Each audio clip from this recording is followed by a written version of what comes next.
43% increase. This initiative alone has firmly put KWS on the path to self-sufficiency, freeing the corporation from reliance on exchequer support. I commend the teams at KWS, as well as all other government institutions that have leveraged technology and the digitization process to improve revenue collection. Under the Digital Health Act that you members passed in this House, we are determined to enhance efficiency and transparency provided by technology in the provision of healthcare services to eliminate fraud and fake claims. Tax revenue mobilization by the Kenya Revenue Authority, starting with its customs revenue system, is equally being worked on to ensure that revenue leaks are eliminated. Because corruption is a serious risk to social justice, sustainable development, and national security, and the bottom-up economic transformation agenda, I am harnessing our working relationship with other arms of government to encourage the judiciary and parliament to enhance integrity and efficiency by adopting digitization and automation.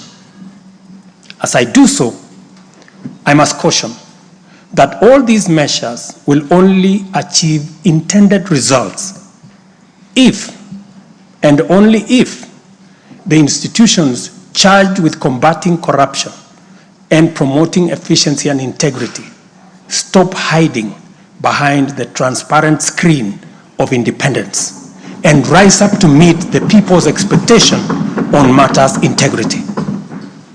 Let me say this.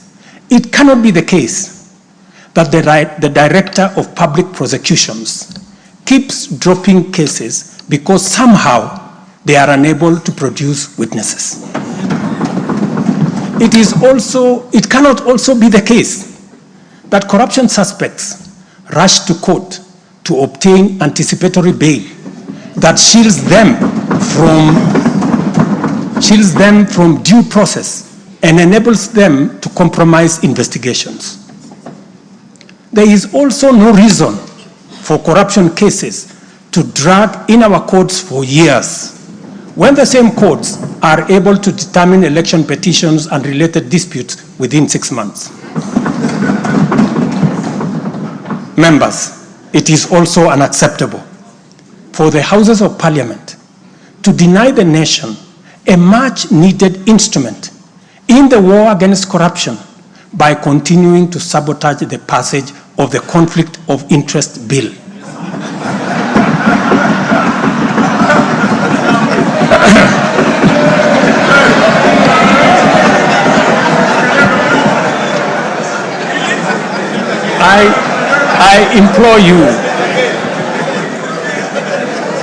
I implore you, honorable members, to stop dragging your feet on this bill, unless, my friends, there is a conflict of interest in the passing of the conflict of interest legislation. Similarly, the National Treasury has been dragging its feet in the implementation of an e-procurement system for the last 10 years.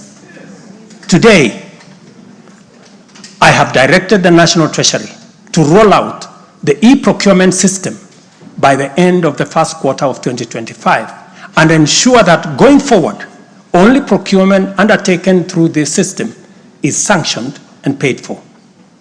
Of the many difficult assignments I have undertaken, this fight against corruption is one I now take on with resolve going forward. Let this serve as notice to all.